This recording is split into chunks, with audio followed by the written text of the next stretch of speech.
Bismillahirrahmanirrahim. Assalamualaikum warahmatullahi wabarakatuh. Alhamdulillahi wa kafa wa salatu wassalamu ala nabiyil mustafa wa ala alihi wa ashabihi ahli sidiki wal wafa. Rabbi syrah li sadri wa yassir li amri wa hlul 'uqdatam min lisani yafqahu qawli. Rabbi zidni ilma warzuqni fahma bi rahmatika ya arhamar rahimin. Hadirin hadirat jamaah salat maghrib Masjid Al-Hidayah yang dimuliakan Allah Subhanahu wa taala. Alhamdulillah, bersyukur kita kepada Allah Subhanahu wa taala yang senantiasa melimpahkan nikmatnya kepada kita, terutama nikmat sehat wal afiat, nikmat umur dan nikmat iman dan Islam, sehingga kita dimudahkan oleh Allah untuk menjalankan kewajiban, yakni salat maghrib berjamaah. Mudah-mudahan diterima oleh Allah Subhanahu wa taala. Salawat dan salam semoga tercurahkan pada baginda Nabi Muhammad sallallahu alaihi wasallam, kepada keluarganya, sahabatnya dan pengikutnya hingga akhir zaman. Mudah-mudahan kita termasuk di dalamnya. Amin ya rabbal alamin. Baik jamaah dimuliakan Allah, kita akan melanjutkan pembacaan kitab Al-Istidad Liyaumil Ma'ad, persiapan menuju hari kematian, yang disusun oleh Syekh Ibnu Hajar Al-Asqalani, yang disyarahkan oleh Al-Imam Nawawi, yang diberi nama kitab Nasaihul Ibad. Bismillahirrahmanirrahim. Wa an Aliin radhiyallahu anhu, dan telah diriwayatkan dari Sayyidina Ali radhiyallahu anhu, ada 8 nasihat dari Sayyidina Ali. Yang pertama, la khaira fi salatin la khusyu'a fiha. La khaira, tidak ada kebaikan, fi salatin, di dalam salat, la khusyu'a fiha, yang tidak ada kehusyuan di dalamnya. Wala khaira fi saumin lam tina'a fihi 'anil lagwi.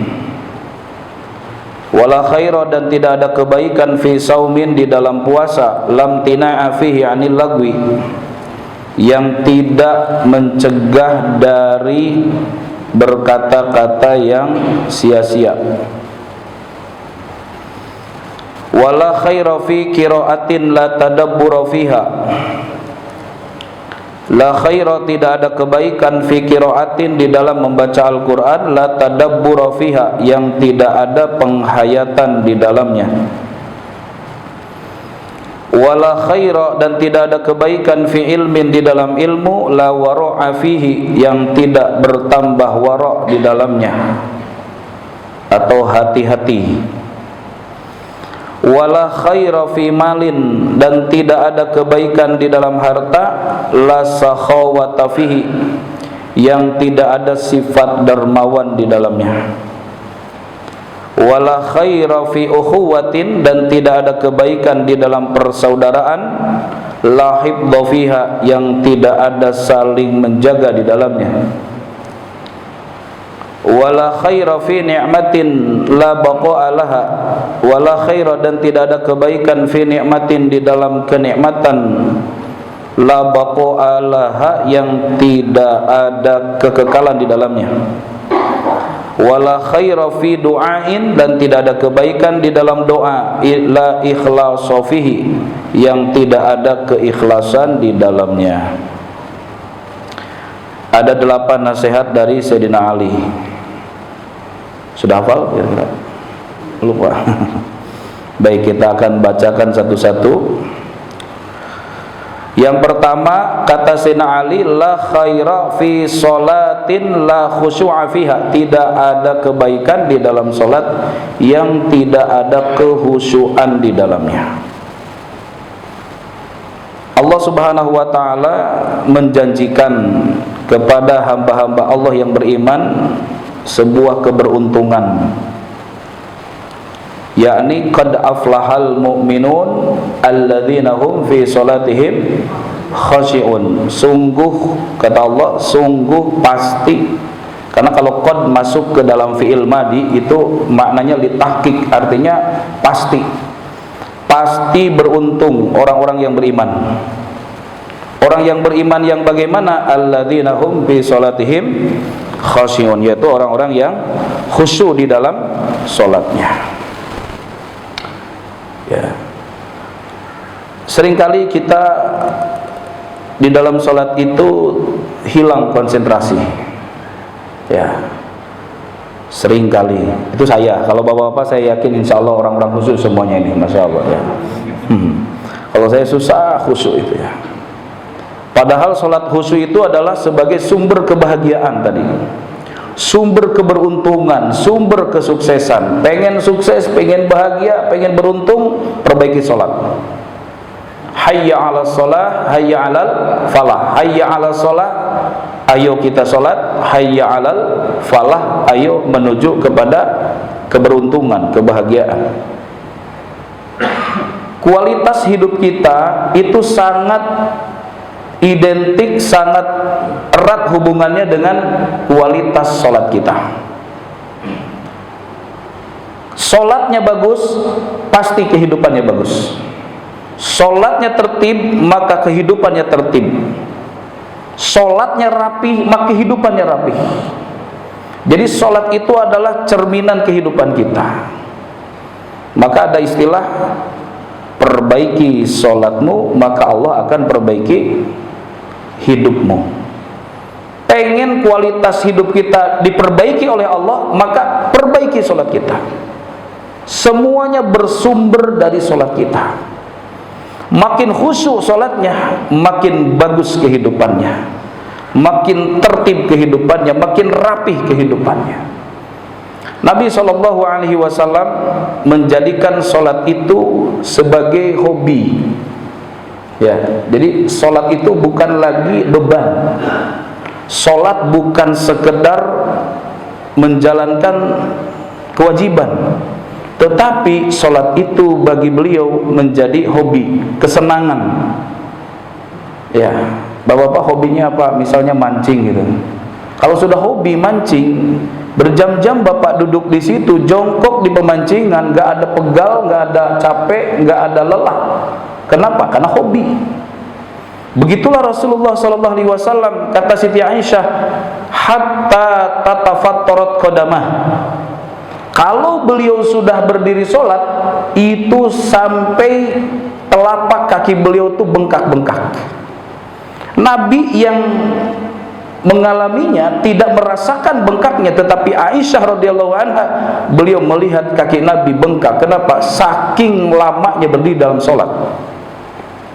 Nabi tidak merasakan lelah, tidak merasakan capek, karena beliau sudah menjadikan sholat itu sebagai apa? Hobi, kesenangan. Kata Nabi, ju'ilat qurratu aini fi sholah. Telah kujadikan sholat itu sebagai penghibur hati. Jadi kalau hati sedang gelisah, hati sedang galau, sedang banyak pikiran, banyak masalah, Nabi sholat. Dengan sholat hilang semua. Kesusahan hilang, kesedihan hilang, keruwetan itu akan hilang dengan sholat. Kenapa? Karena ju'ilat qurratu aini fi sholah. Telah kujadikan sholat itu sebagai penghibur hatiku. Ya, persis kayak jamaah Al-Hidayah. Kalau lagi gelisah, galau, masjid, makanya penuh masjidnya. Kenapa? Cari hiburannya dengan sholat. Ya, kalau orang sono hiburannya ke puncak, hiburannya ke pantai, kalau enggak ke mall gitu kan, shopping, jalan-jalan, healing gitu ya. Ada orang sono, kalau orang sini alhamdulillah. Buktinya nih libur ini panjang ya kan, pada di masjid. Alhamdulillah. Berarti ini cari hiburannya di masjid ini. Cari hiburannya dalam sholat. Persis kayak Nabi ini, masya Allah. Ya. Pernah Nabi itu Pak sholat, ini sholat sunnah ya, bukan sholat fardu. Beliau sholat sunnah diikuti oleh sahabat di belakang. Sholat malam, sholat tahajud.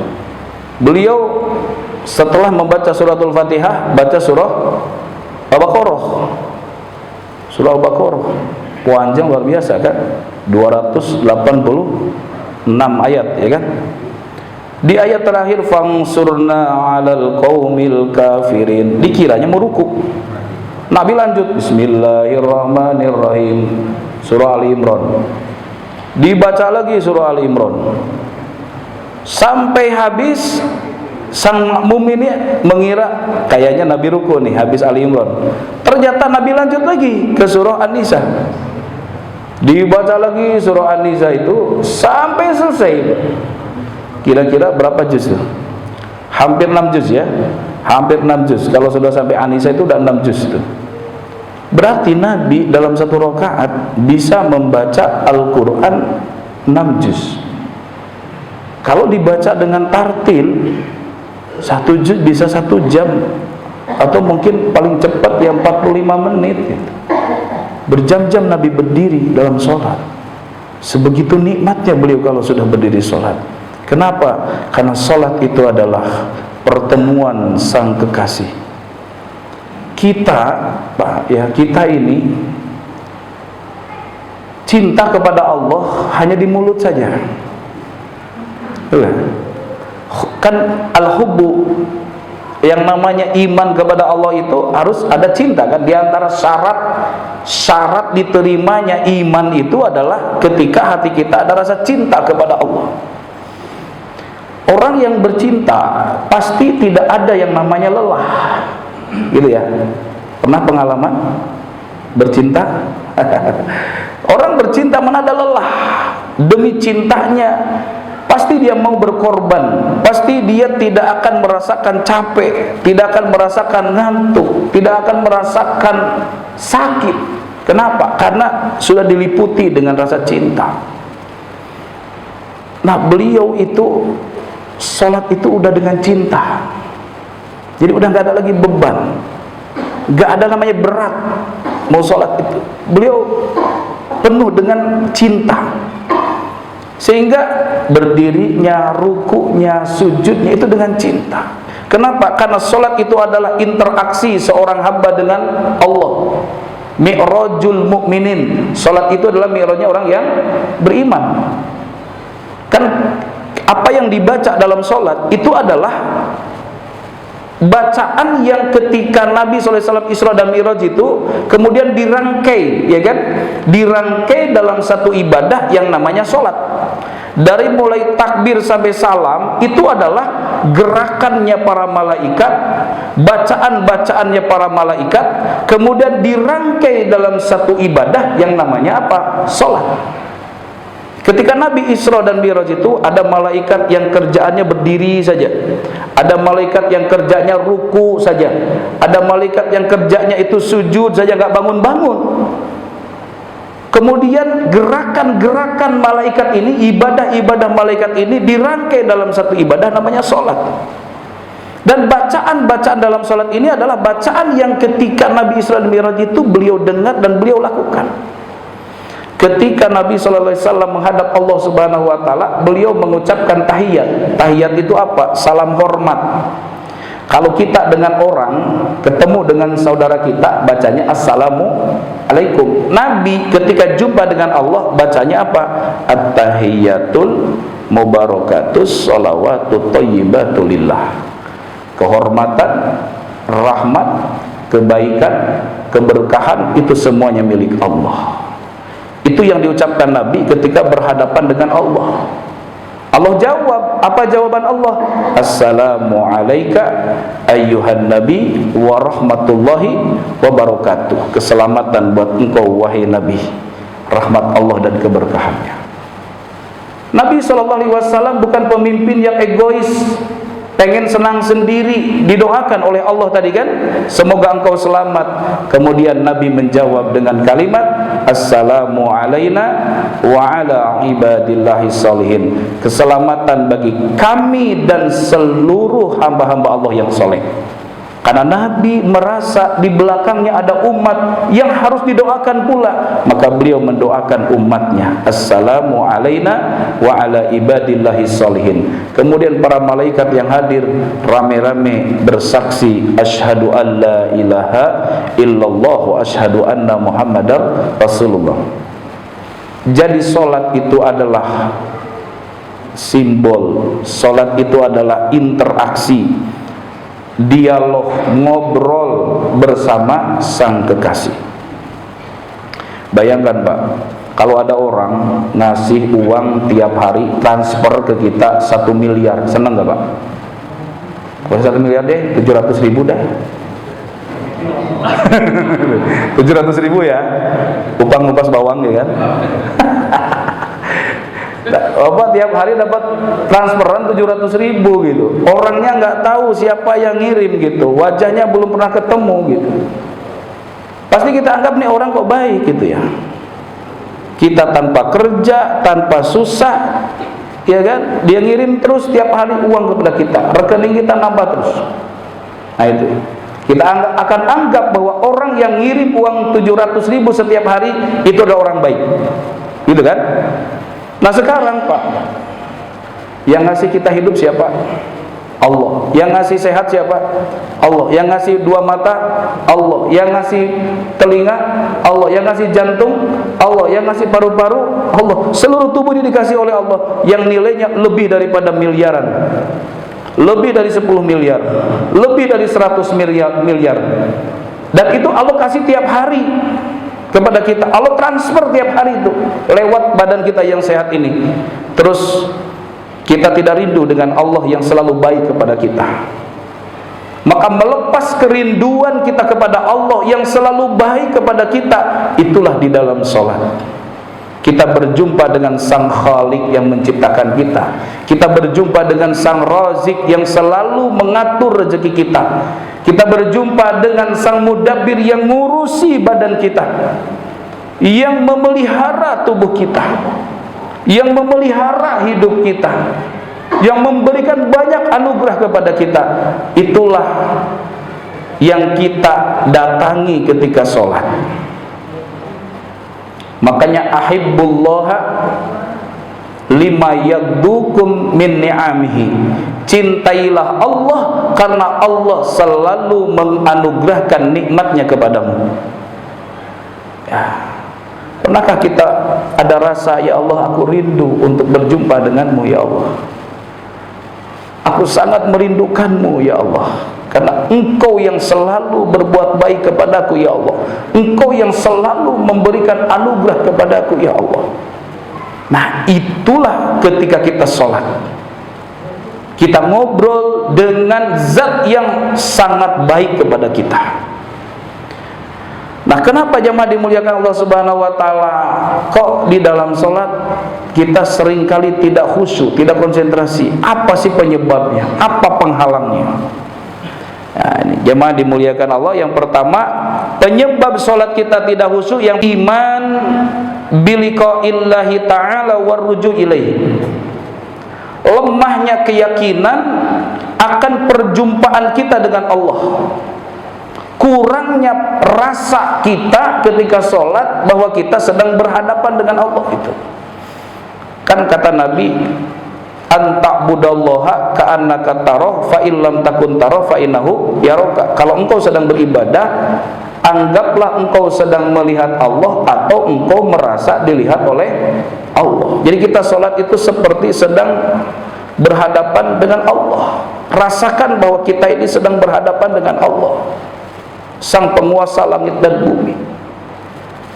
Itu jadi ketika kita hilang rasa tadi, perjumpaan kita dengan Allah, ya itulah hilang kehusuan sholat kita.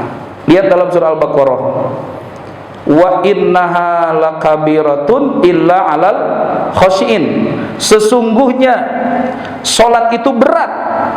Betul nggak? Sholat itu berat. Illa alal khashiin, kecuali bagi orang yang khusyuk. Hanya orang yang khusyuk merasa nikmat lezat dengan sholat. Siapa orang yang khusyuk? Alladzina yadunnuna annahum mulaqu rabbihim. Orang-orang yang yakin bahwa dirinya itu sedang berjumpa dengan Allah. Jadi ketika sholat kita seperti sedang berjumpa dengan Allah. Kita sedang berjumpa dengan, ini kalau kita diundang oleh orang terhormat, besok hari Senin diundang upacara di Istana Negara gitu. Dari rumah kita udah betul-betul persiapan, betul gak? Mandi, pakai baju yang paling bagus gitu kan. Datangnya lebih awal supaya tidak telat kan gitu.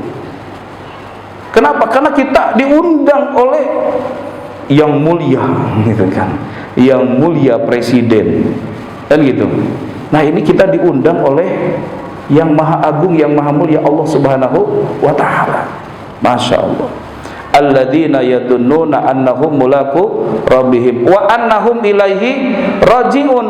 Dan orang yang khusyuk itu adalah orang yang merasa bahwa dirinya akan segera kembali kepada Allah. Artinya apa? Orang yang khusyuk itu ketika sholat dia merasa bahwa itu adalah sholat terakhir baginya. Itu adalah sholat penutupan. Itu adalah sholat perpisahan. Bisa dibayangkan gak Pak? Kalau misalnya ada malaikat Azrail, misalnya ada malaikat Azrail berbisik kepada telinga Bapak, Pak, besok subuh adalah sholat terakhir Bapak. Ba'da subuh umur Bapak sudah habis. Kira-kira apa yang terjadi Pak? Persiapannya gimana? Bisa tidur gak malam ini? Gak bisa. Nampak ini malam terakhir, besok subuh terakhir. Betul-betul akan dipersiapkan. Kenapa? Jangan sampai ketinggalan, jangan sampai kesiangan. Nah kalau dicabut nyawa pas lagi nggak sholat subuh gimana? Pasti dari mulai ba'da isya ini tidak akan pulang ke rumah. Kenapa? Besok subuh adalah sholat terakhir. Kita udah perpisahan sama istri, sama anak, sama teman-teman, kita udah pamitan ya kan. Maka kata Nabi, sholli sholata muwaddi'in, sholatlah engkau seperti sholatnya orang yang mau berpisah. Jadi ada perasaan kalau ini adalah sholat isya yang terakhir. Terus kita sholat subuh, ini adalah sholat subuh saya yang terakhir. Karena kita tidak yakin apakah setelah subuh masih hidup apa tidak kan. Ya boleh jadi besok lagi upacara pingsan meninggal. Atau nggak upacara di rumah ya kan, nonton orang yang upacara itu kan meninggal, bisa jadi kan begitu ya. Nah, jadi anggaplah setiap sholat itu adalah sholat yang terakhir ya. Jadi penyebab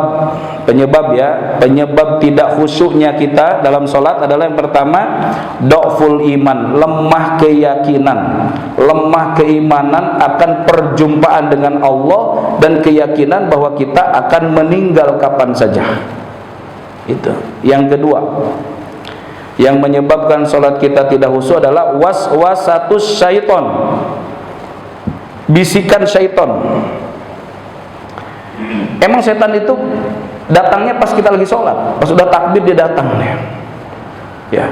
Sebelum sholat itu nyari dompet gak ketemu ya, nyari dompet gak ketemu. Pas takbir Allahu Akbar, itu dompet datang tuh. Oh kelihatan, oh di atas laci, di bawah tumpukan baju, nampak jelas tuh setan tuh. Mestinya sholat itu perjumpaan kita dengan Allah, kok ini malah berjumpa dengan dompet. Ya, itu mah yang di sono, sini insyaallah alhamdulillah ya. Kacamata, cariin kacamata. Di mana kacamata itu? Pas lagi sholat Allahu Akbar, ketemu tuh kacamata. Jangankan kacamata, barang kecil saja yang hilang itu ketemu lagi sholat. Ah itu setan. Ya. Ada lagi cara setan merusak sholat kita dengan cara apa? Dibikin lupa Pak bacaan kita. Ya, baca surat bolak-balik nggak kelar-kelar, ya kan?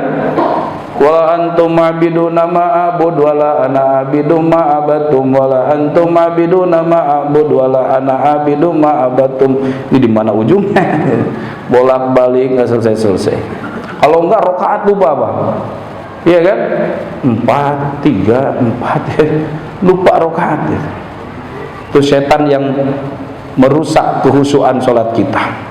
Makanya berlindung kepada Allah sebelum sholat. Kalau saya diajarkan sama guru saya, sebelum sholat baca surah An-Nas, Qul a'udzu birabbin nas, malikin nas, ilahin nas. Berlindung kepada Allah, birabbin nas, kepada Tuhan pemilik manusia ya.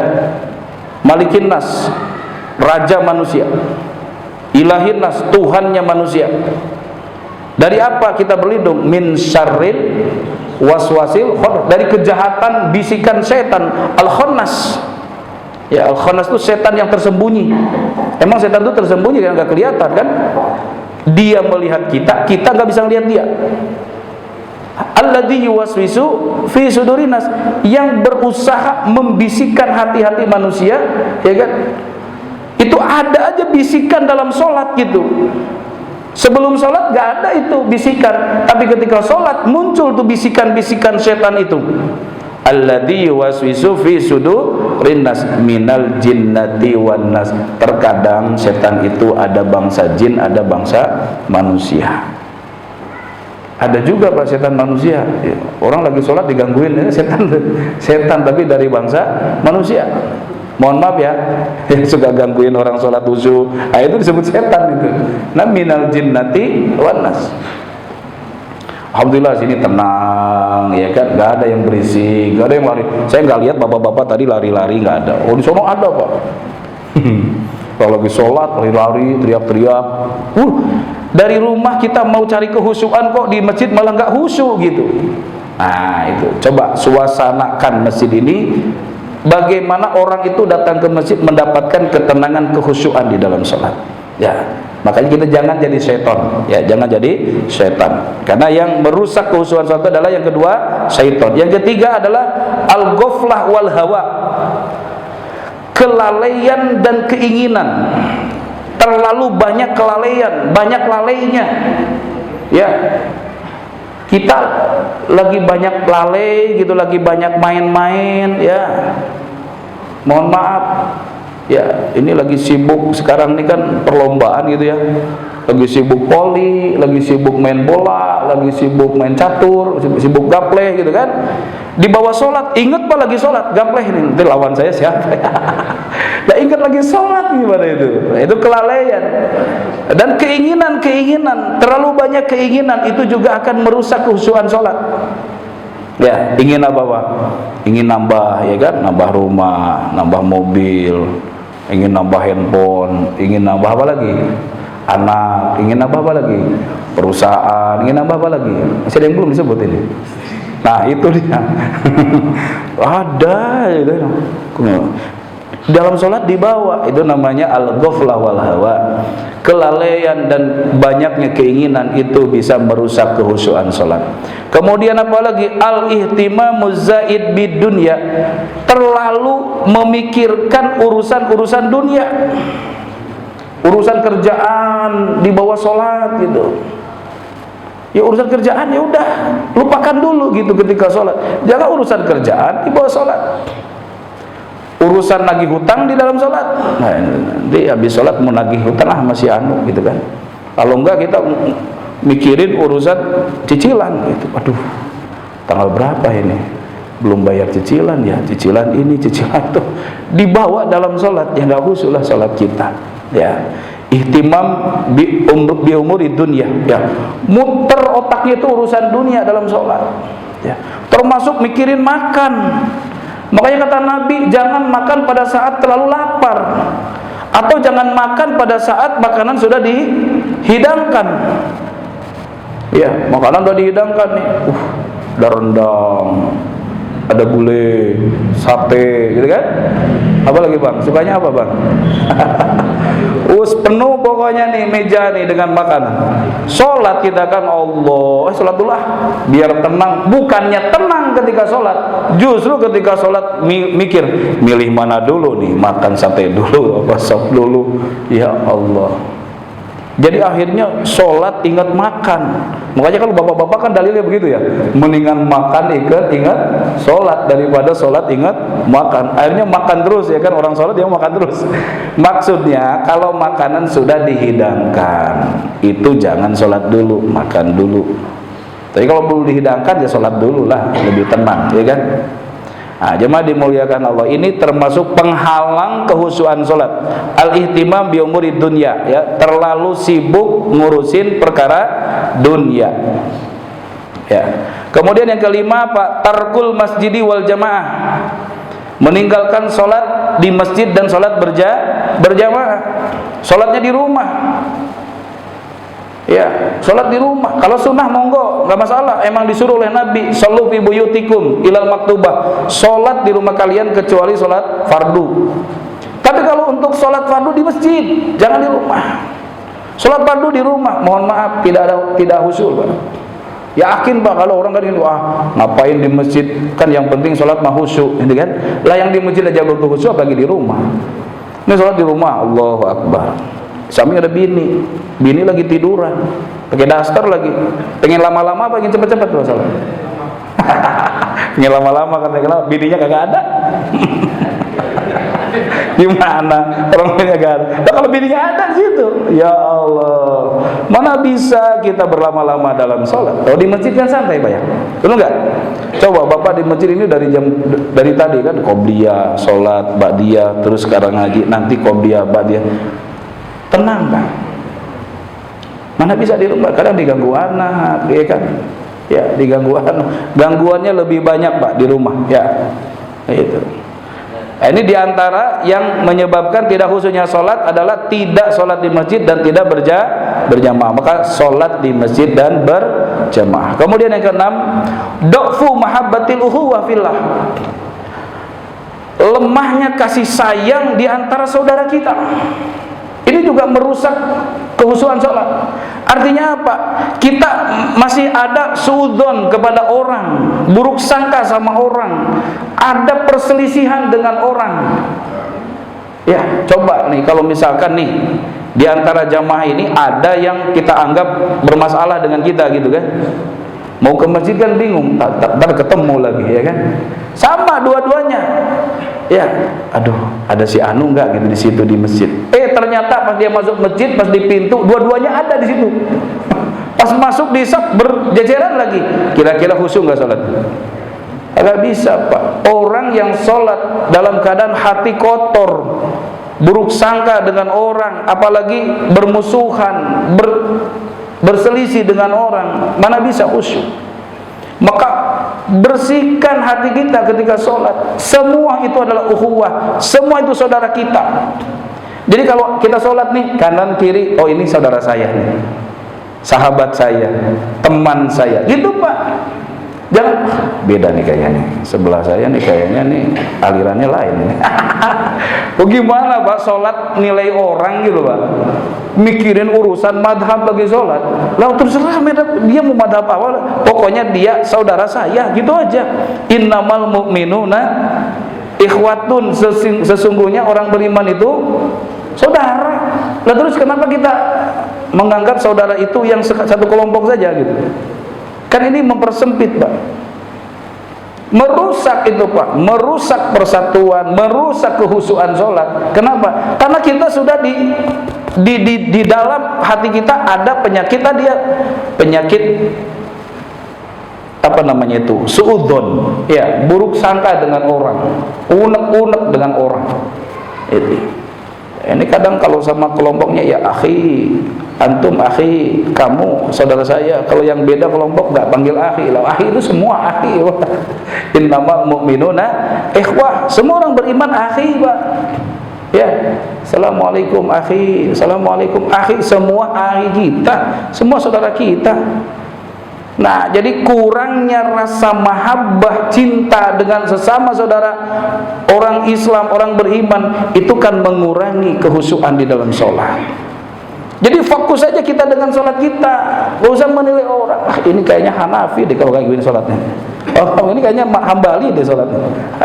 Ngurusin yang begitu. Perbaiki aja sholat kita. Fokus dengan sholat kita. Ya. Nah, jadi kan di dalam hadis dikatakan salah satu man kunna fi wajada halawatal iman, kan gitu. Ada 3 yang bisa mendatangkan lezat keimanan, termasuk lezatnya sholat. Adalah diantaranya wa ayyuhibbal mar'a la yuhibbu illa lillah. Tidak mencintai seseorang kecuali mencintai karena Allah. Jadi kita ini bersaudara karena siapa? Karena Allah. Berkumpulnya di rumah Allah, duduknya karena Allah, sholat kita karena Allah. Berarti kita berteman, bersahabat, bersaudara karena Allah. Itu. Nah, itu yang ke berapa? Yang ke-6, yang ke-7. Penghalang khusyuknya sholat kita adalah adamur rassis sufufi wa taswiyatiha. Tidak mau meluruskan dan merapatkan saf di dalam sholat. Ini termasuk yang merusak kekhusyukan sholat. Ya. Maka Nabi bersabda, la tusawwunna sufufakum au la yukhallifanna baina qulubikum. Apakah kalian mau meluruskan saf atau hati kalian akan diperselisihkan? Jadi ciri umat Islam berselisih itu ketika sholat nggak mau lurus, ngeyel, dibilang lurus pak, udahlah Ustaz, kayak sempit aja masjid, masih lega ini gitu. Alhamdulillah kalau di sini kan polos pak sajadahnya itu. Kadang di kampung-kampung tuh ada sajadah yang pakai garis itu. Ketika disuruh luruskan dan dapatkan safnya, ini udah satu-satu Ustaz, ini satu garis, ini satu-satu, usah dirapet-rapet. Susah pak saya ngejawabnya kan. Itu. Kalau zaman Sayyidina Umar pakai pedang pak, orang begitu ya kan, di pedang aja biar lurus apa enggak gitu kan. Ada murrasis sufuf, ya, tidak meluruskan saf itu menyebabkan berkurangnya kekhusyuan di dalam sholat. Ya, luruskan dan rapatkan safnya. Ya, innallaha yuhibbul ladzina yuqatiluna fi sabilihi shaffan ka'annahum bunyanun marsus. Allah itu cinta dengan hamba-hambanya ya, yang berjihad di jalan Allah itu mereka berbaris dengan rapih barisnya. Juga indah kan Pak kalau baris berbaris itu, kalau rapi semuanya seragam gitu kan. Oh indah itu. Nah kalau baris berbarisnya apa itu namanya? Ya kacau gitu kan. Ya enggak sama. Nah itu enggak enak dilihatnya. Ya. Kemudian yang ke-8 penyebab kurangnya khusyuk dalam salat adalah dzulmul ibad. Dzulmul ibad wa adamu itaim huquqahum. Melakukan kezaliman kepada orang lain. Ya. Melakukan kezaliman kepada orang lain itu menyebabkan tidak khusyuk. Contohnya apa? Ya nyakitin orang mungkin dengan ucapan, ya kan? Marahin istri misalnya nih, mau sholat marahin istri. Oh, sholat, kira-kira sholatnya khusyuk nggak? Habis marah-marah, nggak bisa, ya kan? Apalagi habis nampar orang sholat, nggak khusyuk. Ya, habis nyakitin orang nggak bisa. Sebelum kita minta maaf, ya pasti sholat kita nggak khusyuk. Kenapa? Karena zulmul ibad, menzolimi orang lain itu menyebabkan kurangnya kekhusyuan dalam sholat. Wa adamu i'ta'ihim huquqahum, tidak mau menunaikan hak orang lain apabila sudah wajib ditunaikan. Contohnya apa? Bayar hutang. Ntar aja deh habis sholat. Ada yang orang nagih ini misalnya ini ya, Pak, kapan mau bayar hutang? Ntar habis sholat ya, saya sholat dulu. Sholat, lagi sholat malah kepikiran, ya kan? Menzalimi orang. Kalau kita sudah mampu, kenapa tidak sebelum sholat diselesaikan? Ya, jadi itu namanya menunaikan hak orang lain sebelum sholat. Waraful basar ila sama. Yang menyebabkan sholat kita tidak khusyuk adalah banyak lurak-lirik, tulah toleh, lirik kanan, lirik kiri. Pak Haji sebelah ya, Masya Allah. Dalam hati gitu kan, tumben ya, tetangga saya sebelah tumben ke masjid gitu. Oh lurak lirik kanan kiri dilihat semua orang gitu, mana khusyuk. Ya, jangan lurak lirik. Waraful basar ila sama, ngangkat memandang ke langit itu juga nggak boleh. Ya, memang tidak batal tapi makruh, itu akan mengurangi kekhusyuan salat. Kemudian yang ke-10, as-salatu ala syai'in muzayyanin au muzahrafin au fihi tasawir. Salat di depan benda yang dihias, yang digambar ya dengan corak-corak yang mencolok ya, atau tasawir. Jadi alhamdulillah nih masjid aman ini ya, tidak mengganggu ya.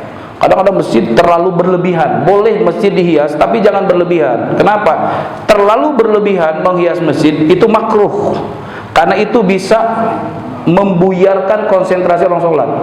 Mestinya orang itu memandang ke tempat sujud, konsentrasi dengan bacaan gerakan sholat, dia terganggu dengan ornamen-ornamen masjid yang terlalu berlebihan. Langit di atapnya atau di dindingnya itu dihias dengan warna-warna langit gitu kan. Dia bisa berubah warnanya tuh, kadang kuning, hijau, merah. Masya Allah. Luar biasa. Jadi orang terkesannya dengan warna-warni itunya, coraknya gitu. Atau jangan pakai pakaian yang bergambar Pak. Kalau ke masjid, pakailah baju polos ke masjid. Ini pakai baju kaos, ya kan, kaosnya kaos Kompanyo tahun 2020, tahun 2014, coblos nomor 2 gitu kan. Di situ tulisannya ada nama, ada gambarnya. Nah, ini tidak orang yang sholatnya mungkin dia khusyuk karena dia nggak lihat. Nah, orang di belakangnya kan dia baca. Iya. Tapi sekarang banyak tuh kaos-kaos tulisan di belakang itu ada tuh. Apa katanya? Jangan ganggu, sudah punya istri. Masya Allah. Ada lagi dalam pantauan istri. Ada lagi yang begitu ya. Kalau piye kabare, penak zaman kuto. Ya penak lah gitu kan. Akhirnya begitu. Itu mah di truk gitu mah ya gitu. Jadi jemaah dimuliakan Allah, pakai baju polos, jangan mengganggu orang lain kehusuannya, gitu ya. Apalagi bajunya barong gitu kan, serem ya Pak ya. Jadi ada kurang lebih ada 10 Pak yang mengganggu kehusuan kita sholat. Oleh karena itu pahami ya, hindari apa saja yang dapat mengganggu kehusuan sholat, dan sebaliknya adalah perkara yang dapat mendukung terhadap kehusuan sholat. Mudah-mudahan Allah anugerahkan kepada kita sholat yang khusyuk sehingga kita menjadi hamba-hamba Allah yang beruntung, yang sukses. Semoga dengan wasilah kita ngaji pada malam ini kita diberikan ilmu yang manfaat. Allah kabul semua hajat-hajat kita. Terima kasih. Marilah kita sama-sama mengakhiri dengan doa kafarah majlis. Subhanakallahumma wa bihamdika asyhadu an la ilaha illa anta astaghfiruka wa atubu ilaik. Terima kasih. Wassalamualaikum warahmatullahi wabarakatuh.